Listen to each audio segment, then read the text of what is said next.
Bien, buenas tardes. Buenas tardes a todos. Vamos a comenzar con la videoconferencia de hoy, martes 16 de marzo de 2021. Voy a compartir pantalla y vamos a continuar con la temática de la salud ambiental el día de hoy y el día de mañana. Bien, ahorita comparto pantalla para que podamos observar el contenido que queremos tratar el día de hoy.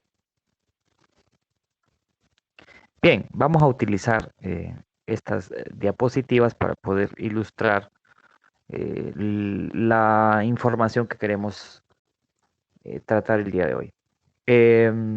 Como ustedes saben, a nivel mundial, a nivel internacional, existen agencias o institutos. eh, Cuando digo agencias me refiero comúnmente a pues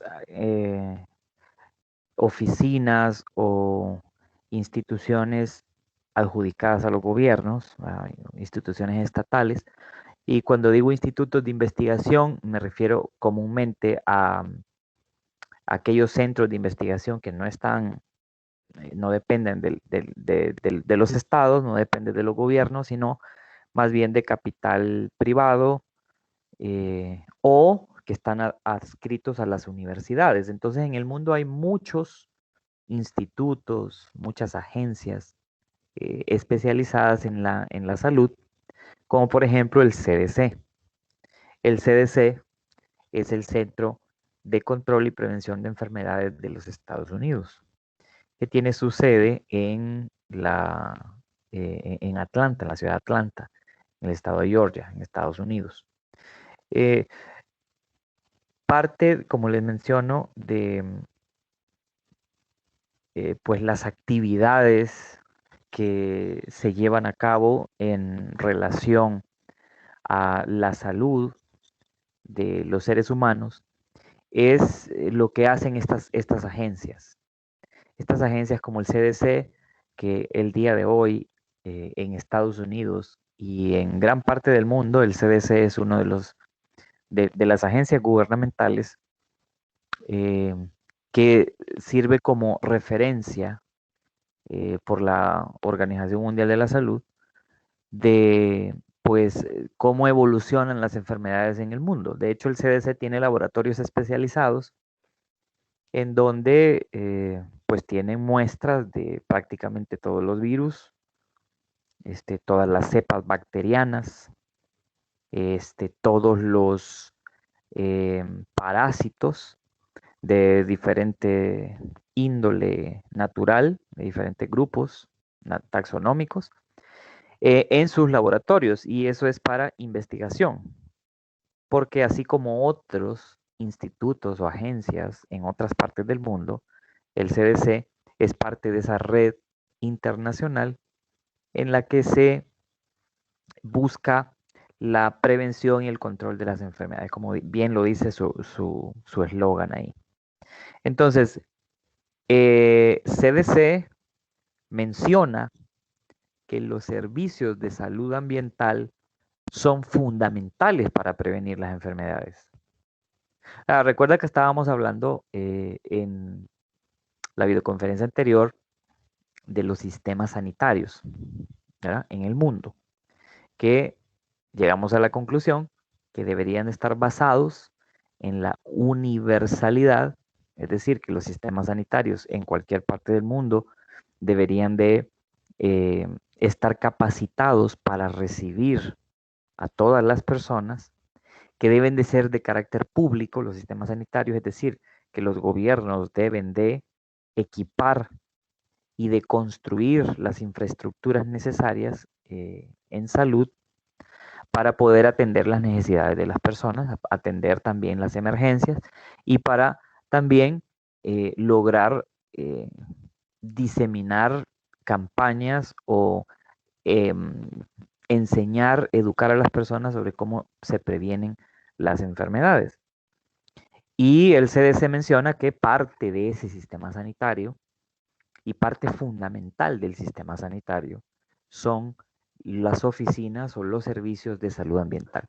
Entonces, hay que entender una cosa, hay que entender que en un sistema sanitario hay muchos actores, ¿verdad?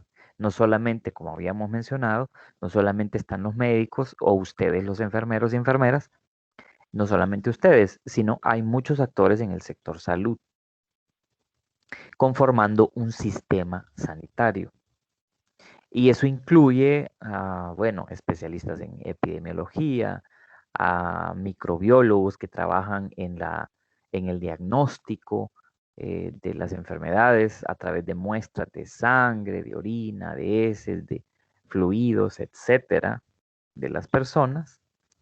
Están ecólogos, biólogos especializados en el estudio de las condicionantes ambientales, de los cambios ambientales que favorecen las enfermedades. Entonces hay un grupo muy grande de personas trabajando en los sistemas sanitarios. Entonces, vamos a centrarnos el día de hoy en lo que en parte dice CDC sobre lo que son esos servicios de salud ambiental que deberían de eh, ser importantísimos en cada sistema sanitario en el mundo. Entonces, CDC dice en un video, de hecho, un video muy simple que usted encuentra en YouTube, CDC dice que los servicios de salud ambiental son vitales para el control y la prevención de enfermedades. O sea, no dice que son importantes, dice que son vitales. Porque realmente recordemos que las enfermedades tienen un origen en las alteraciones ambientales. ¿Verdad? Todas las enfermedades se originan por alguna alteración o por un desequilibrio ambiental. Todas, todas, absolutamente todas. No solamente las infecciosas, sino también aquellas que son crónicas, aquellas que son degenerativas, que son inmunitarias. Todas las enfermedades, todas en general, tienen, si no un origen completamente ambiental, tienen grandes condicionantes ambientales, todas las enfermedades. Entonces, la gente que se especializa en salud ambiental, la gente que trabaja en los sistemas sanitarios en el tema de salud ambiental, se centran, como es obvio, en el ambiente, en el entorno que nos rodea, no solamente el entorno natural. Recuerde que el entorno es todo lo que nos rodea, sino también entonces en el entorno social, en donde vivimos día a día, porque vivimos en asentamientos humanos, vivimos en sociedades creadas, acondicionadas para vivir los humanos. Entonces, la salud ambiental, el que estudia, el que trabaja en salud ambiental, se centra en ese entorno tanto artificial creado por el hombre como también el ambiente natural y como los factores, esos factores externos pueden favorecer la propagación de enfermedades. Entonces, en salud ambiental se centra en responder dos preguntas importantes: ¿cómo y por qué? Es decir, ¿cómo salta de un animal diferente al hombre? ¿Cómo salta un virus de un animal como un murciélago o como una civeta o como un pangolín o como un cerdo o como una ave de corral? ¿Cómo saltan hacia el hombre? ¿Cómo? ¿Qué vía, qué mecanismo se dio para que ocurriera eso? Entonces, eso es una de las preguntas que responde eh, la atención de la salud ambiental. Es cómo surge ese problema ambiental o cómo surge esa enfermedad de acuerdo a los condicionantes que están alrededor del caso o de los casos. Otra pregunta importantísima que resuelve el especialista en salud ambiental es el por qué. O sea, ¿por qué ocurrió el evento? ¿Qué pasó? Y esto se puede ver em, sumado, por supuesto, a el trabajo que hacen los médicos, ustedes las enfermeras, los enfermeros, la gente que trabaja en el laboratorio. Entonces, juntando todos esos eslabones, logramos prevenir o controlar, si se quiere así, o si se tiene que hacer, las enfermedades. Entonces, es un trabajo en conjunto. Entonces, otra cosa que hay que recordar es que igualmente CDC menciona que los servicios de salud ambiental responden cómo y por qué ocurre una enfermedad, recomiendan medidas para ayudar a detener, por ejemplo, si se presentan brotes, o prevenir brotes en el futuro de diferentes enfermedades o padecimientos, y protege, dice, a los anfitriones contra los agentes dañinos mediante controles ambientales. Esta palabra es una palabra clave en lo que vamos a seguir viendo hoy y mañana. Controles ambientales. Es difícil controlar el entorno que nos rodea. Es difícil, es bastante difícil, muy complicado. Vamos a poner unos ejemplos hoy para que entendamos mejor esto. Pero se tiene que tratar, se tiene que intentar realizar un control del ambiente que nos rodea. Les voy a poner un ejemplo ahorita, aunque es muy difícil de lograr. Em, ¿Cómo controla usted? Usted sabe que, por ejemplo, en su casa existen diferentes riesgos que usted mismo enfrenta a su salud y que en algunas ocasiones es muy difícil controlar. ¿Ya? Por ejemplo, el riesgo de que haya un incendio en su casa. Un incendio, digamos, por una mala conexión eléctrica, algo que está fallando en la conexión eléctrica en su casa, por ejemplo. ¿Cómo darse cuenta de eso? Hay signos, ¿verdad? Que usted puede ir observando, la luz falla, ve chispas en algunos cables, etcétera. Usted tiene que estar atento a las señales. Lo mismo hace un especialista en salud ambiental. En las unidades ambientales que deben de haber en los sistemas sanitarios, estos especialistas están atentos a cualquier cambio o a cualquier acción que ponga en riesgo la salud de la población. Entonces, no es fácil controlar el ambiente. El hombre trata y siempre ha tratado de controlar el ambiente, pero muchas veces no lo ha logrado. Recordemos esto también. Recuerde que la salud humana, que está conectada obviamente con la salud del entorno y la salud de la fauna y la flora, es un concepto es un concepto multidimensional, ¿verdad? Y hay muchas cosas que afectan actualmente eh, la salud y que tiene que ver con desequilibrios o con problemas ambientales. Por ejemplo, grandes problemas que tenemos son el cambio climático. Todo el mundo sabe que el clima se ha descontrolado completamente. Y en un mismo día, las temperaturas pueden fluctuar muchísimo, de muy frías a tempranas horas de la mañana, a muy cálidas al mediodía o en la tarde, y volver a caer otra vez a temperaturas muy frías en la noche. El cambio climático es un fenómeno global terrible, tremendo, que a la vez está conectado con otros problemas más. Mire que todo lo que usted ve en esa diapositiva está conectado, pero vea primero los círculos grandes.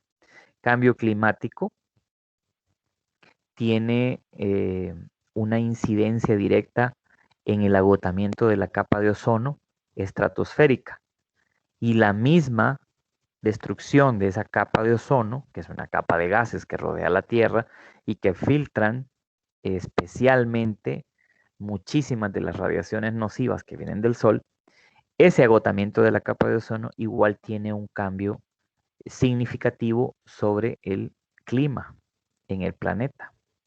pero también tiene una incidencia directa sobre la salud del hombre, porque claro, al destruirse la capa de ozono, sabemos que hay una mayor exposición a un cierto tipo de rayos ultravioleta, que son la radiación solar, que está causando una mayor incidencia de cáncer en la piel, ¿verdad? De carcinomas. Entonces, a su vez, ese agotamiento de la capa de ozono contribuye a la pérdida de biodiversidad y de funciones de los ecosistemas, porque hay cierto tipo de radiaciones que son nocivas tanto para la vida, cualquier ser vivo en el planeta, como para las funciones o como para el funcionamiento de todos los ecosistemas que existen en el planeta. Y vea que también el hecho de la desertificación y degradación de la tierra, estamos convirtiendo la tierra en un desierto porque estamos eliminando los bosques. Recordemos que una de las principales razones por las que estamos tan emproblemados en la salud eh, y en el clima en el mundo actualmente es porque deforestamos, es porque destruimos el bosque. Ya no nos queda, eh, ya no nos queda el 100% del bosque que había en la tierra al inicio de todo. No solo nos queda más o menos un 40%, hemos perdido pues casi todo el bosque que había en la tierra. Y básicamente hemos perdido esa cantidad de bosque en el mundo por acción humana, ¿verdad? Y con eso estamos provocando que cada vez haya más suelos desérticos. La desertificación es un proceso en el que el suelo que antes era fértil, porque estaba este, muy bien, digamos, abonado por materia vegetal y por otros materia orgánica, se está convirtiendo en un desierto y está perdiendo su capacidad fértil y eso está provocando eh, una serie de desastres naturales, está provocando sequías, está provocando mayor calentamiento del suelo y del aire y con eso también está provocando la pérdida de agua. Entonces mire qué problema más grande el que tenemos a nivel ambiental en la Tierra. La disminución de las reservas de agua dulce, eso nadie niega que es un problema terrible, es un problema terrible. Vamos a seguir analizando este cuadro con más tiempo, pero básicamente quería que observaran de forma general estos grandes problemas ambientales que tenemos como consecuencia de la actividad humana y que afectan directamente o que dan directamente un golpe a la salud del mismo humano.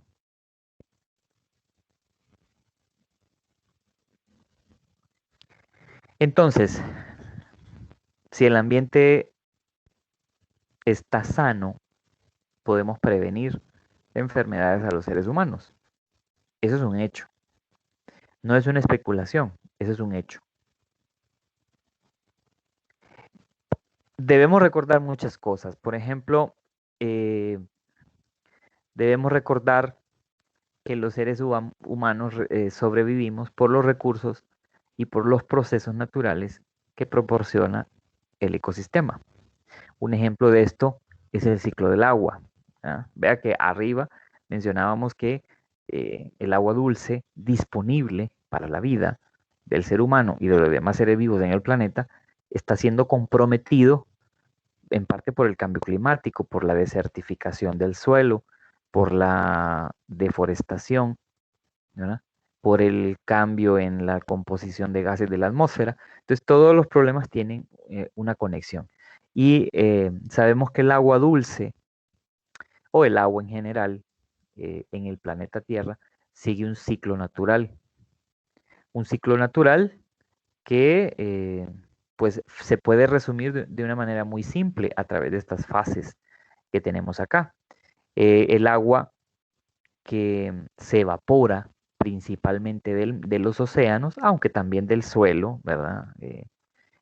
O de la vegetación, cuando hablamos de la superficie terrestre, pero principalmente el agua que se evapora del mar asciende en forma de vapor de agua, formando nubes que son transportadas por el viento y que esas nubes es agua, digamos, en una condición de vapor, pero que en algún momento por el aire frío se precipita en forma de lluvia, en forma de nieve, en forma de granizo, etcétera, y cae, por supuesto, al mar una parte y por otro lado cae en la superficie de la Tierra, en las zonas altas de la superficie terrestre, en las montañas, en las cordilleras montañosas. Eso es una precipitación, o sea, que cae, se escurre, hay una escorrentía de agua, tanto por el suelo, como por la vegetación, o por las montañas. Eso forma los ríos, eso forma los arroyos. Parte de esa agua se infiltra en el suelo y forma esos acuíferos naturales, que son como esas grandes bolsas de agua que están en el subsuelo, las cuales estos acuíferos alimentan en los meses secos, o realmente todo el año, alimentan la fuente de agua continental, como por ejemplo lagos, lagunas, los ríos mismos, e incluso esos acuíferos drenan una parte de su agua a el océano. Y todo esto es un ciclo bien establecido. Entonces nosotros dependemos de estos ciclos, eh, de este funcionamiento de los ecosistemas en el planeta y de los procesos naturales en el planeta para sobrevivir. Y obviamente de los recursos naturales que obtenemos de estos ambientes. Eso debemos recordarlo. Entonces, en tal sentido, nuestra interacción, la interacción del hombre con el ambiente natural, debería de basarse en asegurar que los recursos se usen de una forma racional y que se conserve el equilibrio ecológico. Ahora, ¿cuál es el mayor problema en cuanto a tener una interacción equilibrada con el ambiente el día de hoy? El día de hoy, en este año en el que estamos, 2021, para toda la humanidad. ¿Cuál es el mayor problema que tenemos los seres humanos en cuanto a esa forma de interactuar con el ambiente, a esa explotación exagerada que hacemos de los recursos naturales y esa destrucción exagerada de los recursos naturales que hay? O sea, ¿cuál es uno de los grandes peros, uno de los grandes problemas que tenemos? Ya lo veíamos atrás, vamos a retroceder un poco. Es esto: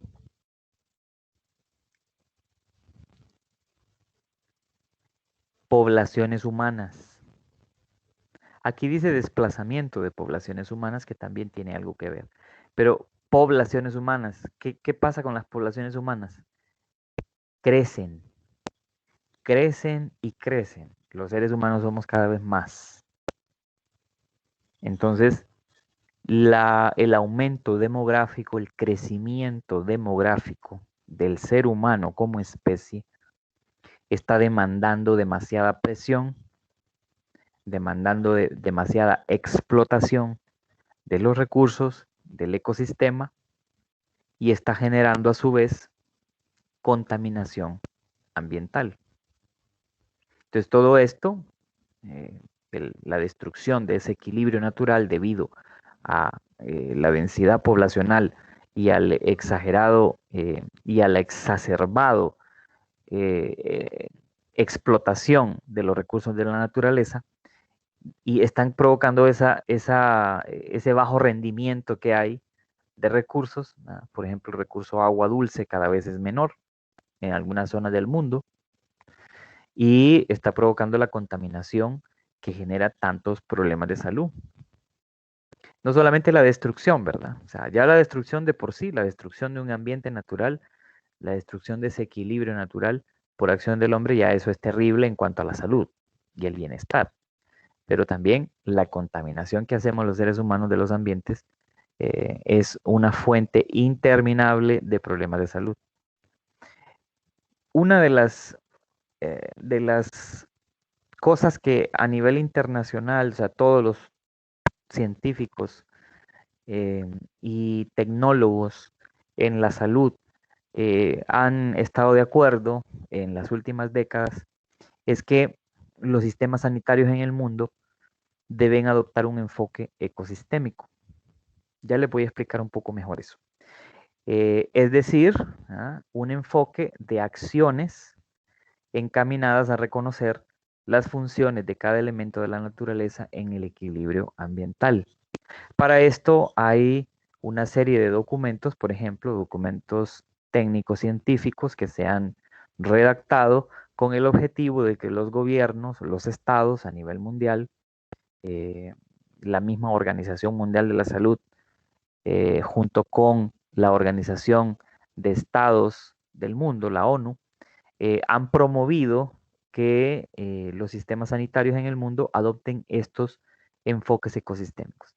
Y como dice acá, lo que quiere decir el enfoque ecosistémico es que aprendamos a relacionarnos con el ambiente, aprendamos a medir la interacción que tenemos con el ambiente para que logremos la sostenibilidad. La sostenibilidad se refiere, ese término, sostenibilidad o sustentabilidad, se refiere a que a pesar de que el ser humano explota recursos del ambiente, debemos aprender a explotarlos de manera racional, de tal manera que esos recursos no se agoten y que estén disponibles siempre, que estén disponibles siempre para las generaciones que vienen adelante. Entonces, el enfoque ecosistémico es la solución a los problemas de salud del mundo. Y es así.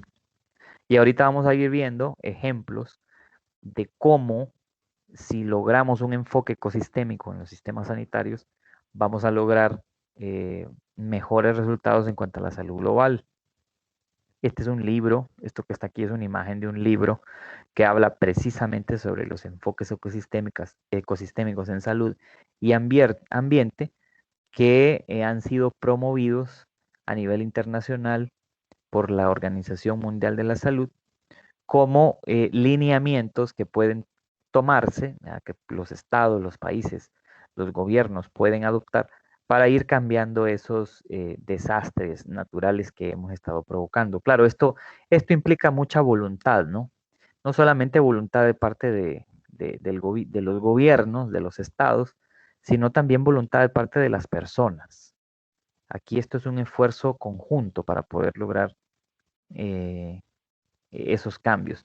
Voy a poner un ejemplo de cómo debería de realizarse un enfoque ecosistémico, por ejemplo, en relación al uso del agua. El agua dulce, el agua potable, es básica para la vida. De hecho, es quizás el recurso natural más importante para la vida y la salud. Es el agua. Sin el agua estamos completamente fritos, estamos mal, sin el agua, sin acceso a agua y sin producción de agua dulce en la tierra, estamos destruidos.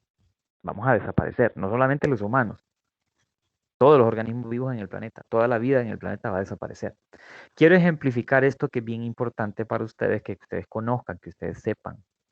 Eh, que un ejemplo de enfoque ecosistémico en salud es el manejo técnico científico. Ojo que estoy hablando de manejo técnico científico, no estoy hablando de manejo eh, administrativo o político, estoy hablando de manejo técnico de las cuencas hidrográficas y de las áreas verdes productoras de agua que están en torno a los asentamientos humanos. Les voy a explicar con esta imagen lo que es una cuenca hidrográfica. El concepto es bien sencillo. Una cuenca es como una cubeta, como esas cubetas que uno utiliza para recoger agua. Una cubeta. Eh, una cuenca hidrográfica es un área bastante extensa del territorio, es un área inmensa, grandísima del territorio, en donde vamos a tener montañas, cordilleras montañosas, que van a servir para recoger el agua de lluvia, el agua natural que cae de la lluvia. Entonces, ¿cómo funciona esto de la cuenca? Miren, estas zonas que conforman o que forman las cuencas hidrográficas son zonas montañosas en donde los picos de las montañas, las laderas de esas montañas, cuando llueve, el agua se escurre, pues obviamente por sus laderas, en un mismo sentido. O sea, que el agua se va a escurrir en un mismo sentido. Vea que los puntos o las líneas discontinuas de color naranja son, digamos, las partes más altas de los cerros, son como la punta de las montañas, partes más altas, y las flechas amarillas lo que muestran es que cuando el agua de lluvia cae, naturalmente, pues va a escurrirse de esa parte más alta hacia la parte más baja por las laderas.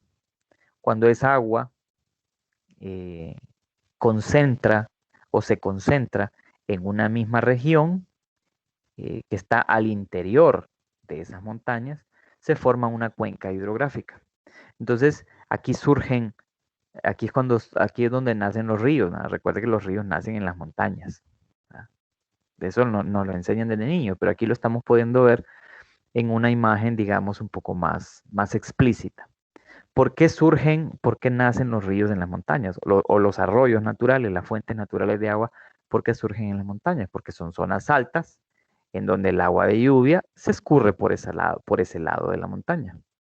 Entonces vea muchas montañas escurriendo agua en una misma dirección, forman cuerpos de agua, que obviamente porque vienen de lo alto, bajan por gravedad, buscan su camino, ahí se forman los cauces de los ríos, y esos ríos pues corren de zonas altas a zonas bajas y proveen de agua a los valles y proveen de agua a las demás zonas de ese territorio. Los humanos, comúnmente, como el agua es un recurso natural vital, entonces siempre buscamos la cercanía a esas fuentes naturales de agua para poder sembrar nuestros alimentos o vivir, ¿eh? Construir nuestros asentamientos humanos. Entonces, las cuencas hidrográficas son esas zonas inmensas, montañosas, que recogen esa agua natural. Y obviamente esto sigue un ciclo, ¿verdad? Es decir, parte de esta agua que se escurre por aquí va a formar el río, pero otra parte se va a infiltrar en el suelo, va a formar los acuíferos y todo lo que ya habíamos hablado de los acuíferos. Esas son las cuencas hidrográficas. Entonces aquí se dice que un enfoque ecosistémico que puede prevenir eh, problemas del bienestar o de la salud de los humanos es darle un manejo adecuado a esas cuencas y a todas las áreas verdes alrededor. En Honduras, Honduras es un país rico en recursos naturales y uno de esos recursos naturales de lo que es rico Honduras es el agua, porque Honduras es un país que tiene tanto mucha cordillera montañosa, o sea, es hay un relieve montañoso bastante pronunciado en Honduras, más que todo en el centro.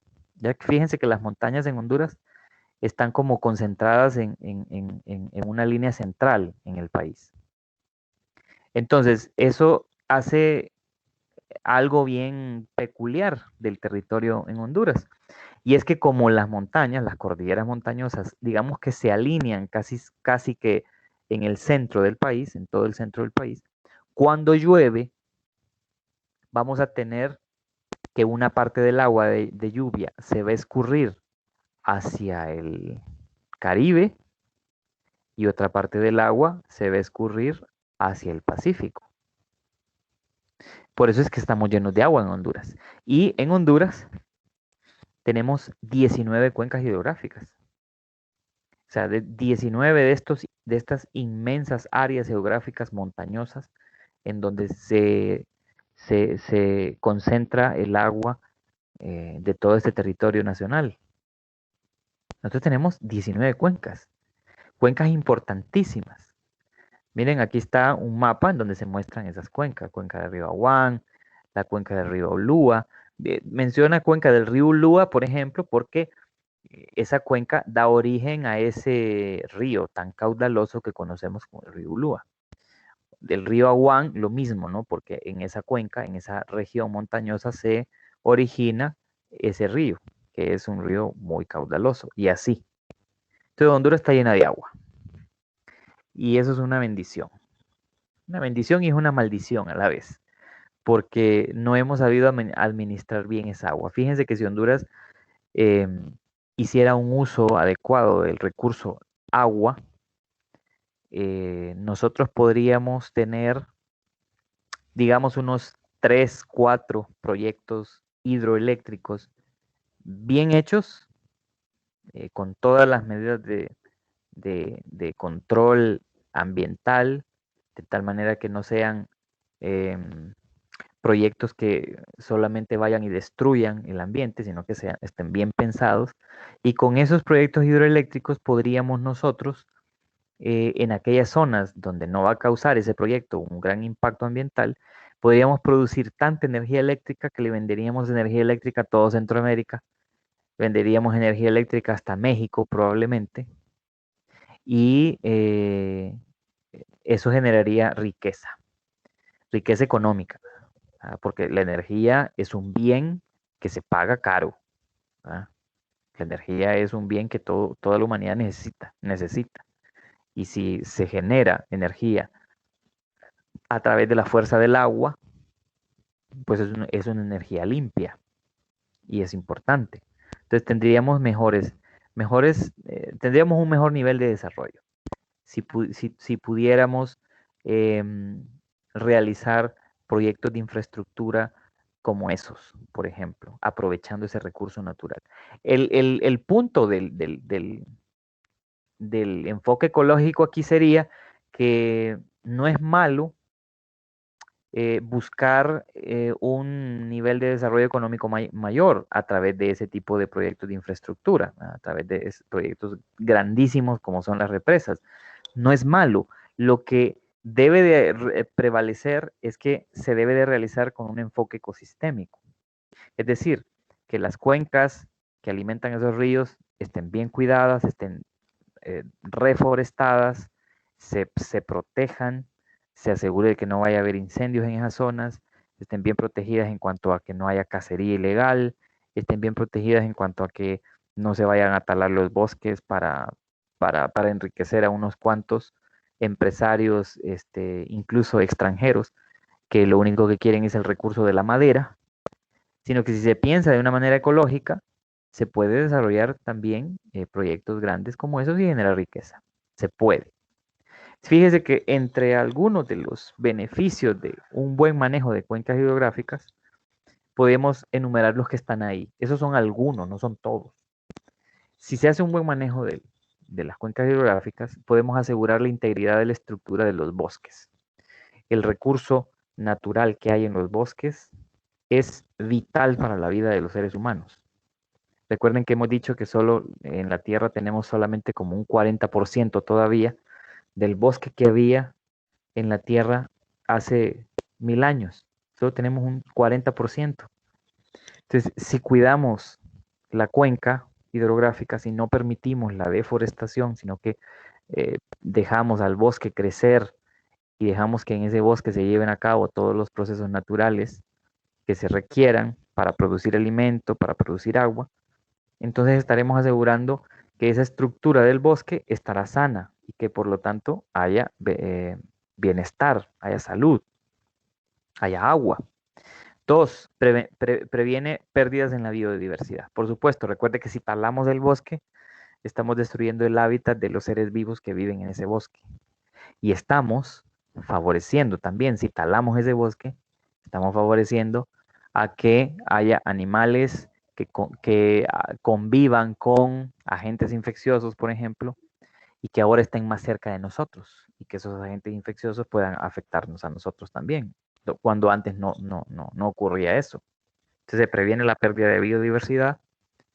Por otro lado, también se previenen los impactos negativos de las sequías. Donde hay bosque, no hay sequía. Nunca, jamás. Donde hay un bosque que esté conservado y bien cuidado, que no se esté deforestando, no se esté talando, no se esté destruyendo, sequía nunca va a haber, nunca jamás, porque habrá agua suficiente tanto superficialmente, el suelo estará bien fértil y habrá también agua subterránea, o sea que no habría sequía. Sería imposible que hubiera sequía si mantenemos reforestados las cuencas hidrográficas. 4. Asegura el flujo natural de agua desde la superficie del suelo hacia los acuíferos. Claro, recuerden que los acuíferos se alimentan del flujo natural de agua que cae de la lluvia. Entonces los acuíferos van a mantener su nivel de agua correcta si aseguramos de que hay cobertura vegetal, si aseguramos y protegemos el bosque en esas cuencas hidrográficas. También asegura los procesos naturales de purificación del aire y el agua. Recuerda que cuando hablábamos en la primera unidad de los servicios ecosistémicos, mencionábamos que uno de los principales servicios ecosistémicos que brinda la naturaleza es la purificación del agua y del aire. Si ayudamos a proteger, si se conserva el recurso bosque, estamos asegurando que el aire y el agua estén limpios. Y uno más, hay muchísimos más, pero para efectos del día de hoy, estos 6 ejemplos, es que previene las inundaciones, ¿verdad? Al no haber sequías, el agua se infiltra de forma correcta en el suelo, se escurre de manera correcta en el suelo y entonces no hay posibilidad de inundaciones, porque la vegetación sirve como un colchón que absorbe la humedad de la lluvia. Entonces aquí en la fotografía de la derecha usted puede ver un área verde, un área boscosa muy sana por lo visto, porque no se ven parches destruidos de bosque, sino que se ve un bosque continuo y mire la extensión amplia de ese bosque continuo y estamos viendo un cauce natural de un río que va de las zonas altas a las zonas bajas, llevando agua a todas partes de esos ecosistemas. Esto es un ejemplo de cómo deberían de mantenerse las cuencas hidrográficas en el país. Y esto es un ejemplo en la izquierda, en la fotografía de la izquierda, de lo que no debe de pasar. La tala de los bosques en esas áreas de cuencas hidrográficas. Entonces, si deforestamos las cuencas y los alrededores de las cuencas, destruimos el equilibrio natural y provocamos desastres con repercusiones devastadoras para el hombre. Aquí les voy a mencionar un ejemplo de Honduras. En Honduras, el actual alcalde de Tegucigalpa, con la maquinaria que tiene de la alcaldía, ha estado deforestando sin darle explicaciones a nadie, ni siquiera los medios de comunicación han hablado de eso, que este hombre ha estado deforestando la cuenca del Río del Hombre.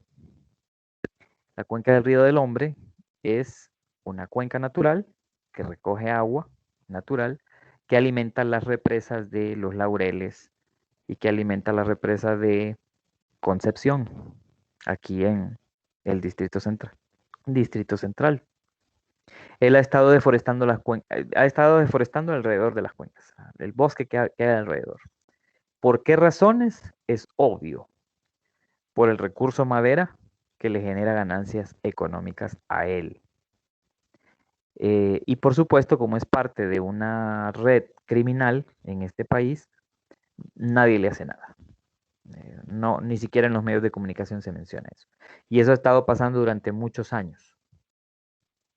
Se los digo porque conozco la zona y se los digo porque conozco a los que trabajan en las unidades de cuencas hidrográficas del SANA, quienes me han informado eso y que obviamente no divulgan eso en medios de comunicación porque serían despedidos, ¿no?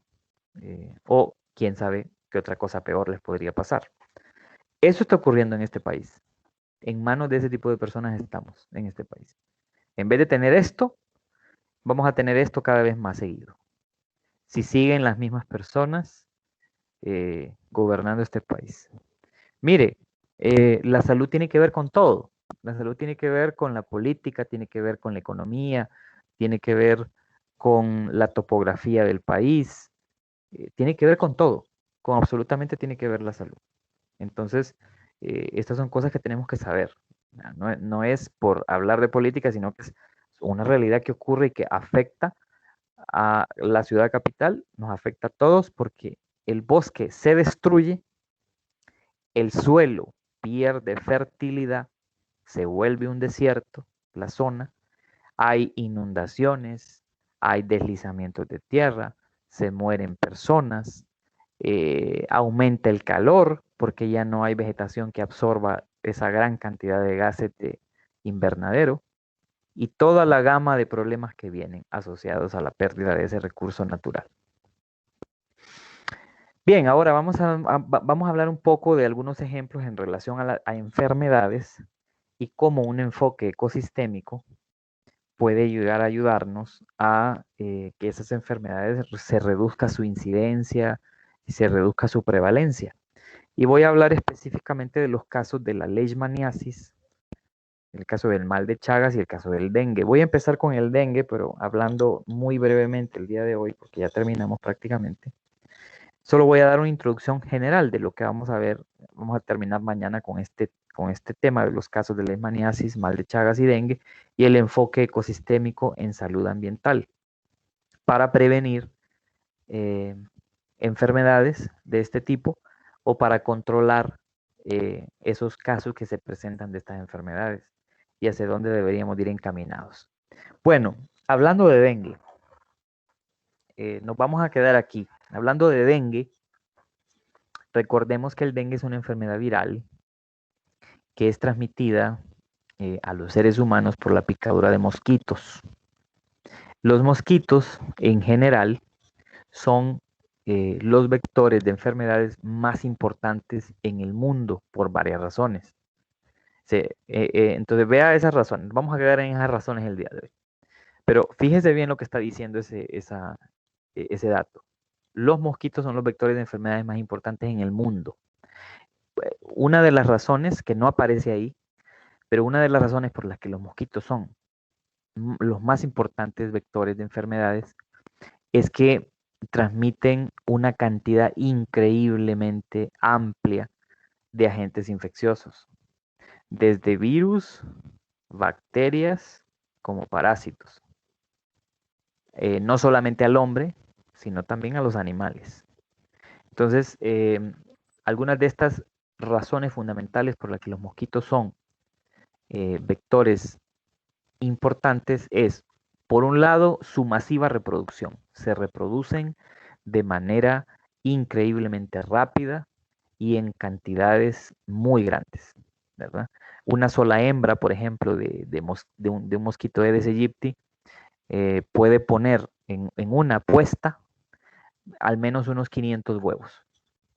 Una sola hembra, en una puesta. Entonces, se reproducen de manera masiva. Eso hace que haya tantos y que sea difícil controlarlos, controlar esas poblaciones de mosquitos. Número 2, los huevos de los mosquitos, de estos mosquitos que son vectores de enfermedades, porque no todos los mosquitos son vectores de enfermedades, pero los que sí son, los huevos pueden sobrevivir prolongados periodos de sequía. Es increíble cómo los huevos de mosquitos, como el de Aedes aegypti, por ejemplo, o el de Aedes albopictus, o el de Culex quinquefasciatus, que son mosquitos comunes aquí en las ciudades, en Honduras, es increíble cómo esos huevos pueden sobrevivir en sequía hasta un año. Hasta un año y el embrión está vivo en el huevo sin que le haya tocado una gota de agua. Hasta un año en sequía puede sobrevivir. Entonces, eso es una cosa que los hace tremendamente exitosos en el mundo. Número 3, su afinidad con los asentamientos humanos. Los mosquitos que transmiten enfermedades al hombre y a algunos animales son afines al hombre en el sentido de que se han adaptado a vivir alrededor de los seres humanos, ya sea alimentándose de la sangre nuestra o alimentándose de la sangre de animales domésticos que viven con nosotros. Entonces están muy cerca de nosotros, viven cerca de nosotros, se han adaptado a vivir a nuestro alrededor. Número 4, su adaptación al cambio climático. el cambio climático está favoreciendo que las poblaciones de mosquitos se incrementen en el mundo y que la distribución de los mosquitos aumente también. Ahorita hay mosquitos que no vivían en las zonas frías del mundo y ahora han llegado a esas zonas frías porque el clima les está favoreciendo, el cambio de clima les está favoreciendo. Entre más se caliente la tierra, los mosquitos van a poder llegar hasta las partes más frías del mundo. Y eso está ocurriendo realmente. El número 5, su plasticidad en cuanto a fuente de alimento. O sea, se pueden adaptar, aunque hay algunos que son muy específicos en cuanto a qué animales, de qué animales se alimentan. Son muy plásticos en cuanto a si no encuentran una fuente de alimento, buscan otra. O sea, si se alimentan de un animal, pero no lo encuentran, se pueden alimentar de otro animal. Y otra razón importantísima de su éxito como vectores de enfermedades es su capacidad para desarrollar mecanismos de resistencia a diferentes controles aplicados por el hombre. El hombre busca controlar a los mosquitos, por ejemplo, con productos químicos. Y los mosquitos responden adaptándose genéticamente y desarrollando mecanismos de resistencia a esos químicos que ya no los matan. Un ejemplo, en Honduras hace pocos años hicimos un estudio en donde detectamos que en algunas colonias de Tegucigalpa y Comayagüela, de 100 mosquitos que capturábamos, el 60% eran resistentes a insecticidas. Es decir, que 60 de 100 no se morían por la aplicación de químicos. Solo 40 se morían. Entonces, ¿qué quiere decir eso? Han desarrollado mecanismos de resistencia. Y eso ha hecho que sean completamente exitosos en la transmisión de enfermedades. Ya vamos a ver cómo el enfoque ecosistémico puede ayudar a mejorar esa situación. Porque no se ha aplicado un enfoque ecosistémico en cuanto al control de mosquitos. Hablando de mosquitos en particular. No se ha aplicado. Se habla mucho en Honduras de que se están haciendo muchas cosas para controlar el vector del dengue, cuando en realidad no se está haciendo prácticamente nada. Entonces, de esas cosas vamos a seguir hablando el día de mañana. Mañana vamos a continuar. Ahorita ya son las 2, entonces ya terminamos la clase. Recordándoles que no he puesto a disposición el cuestionario porque estoy haciendo modificaciones, pero que igual tienen días. Mañana yo voy a informarles si estará listo mañana ya o estará listo otro día de esta semana. Igual van a tener días siempre para contestar el cuestionario de la tercera unidad. Entonces, lo dejamos hasta ahí. Continuamos el día de mañana a la misma hora. Gracias, feliz tarde. Por nada, buenas tardes. Licenciado. Gracias. Gracias, Lick. Buenas tardes. Por nada, buenas tardes.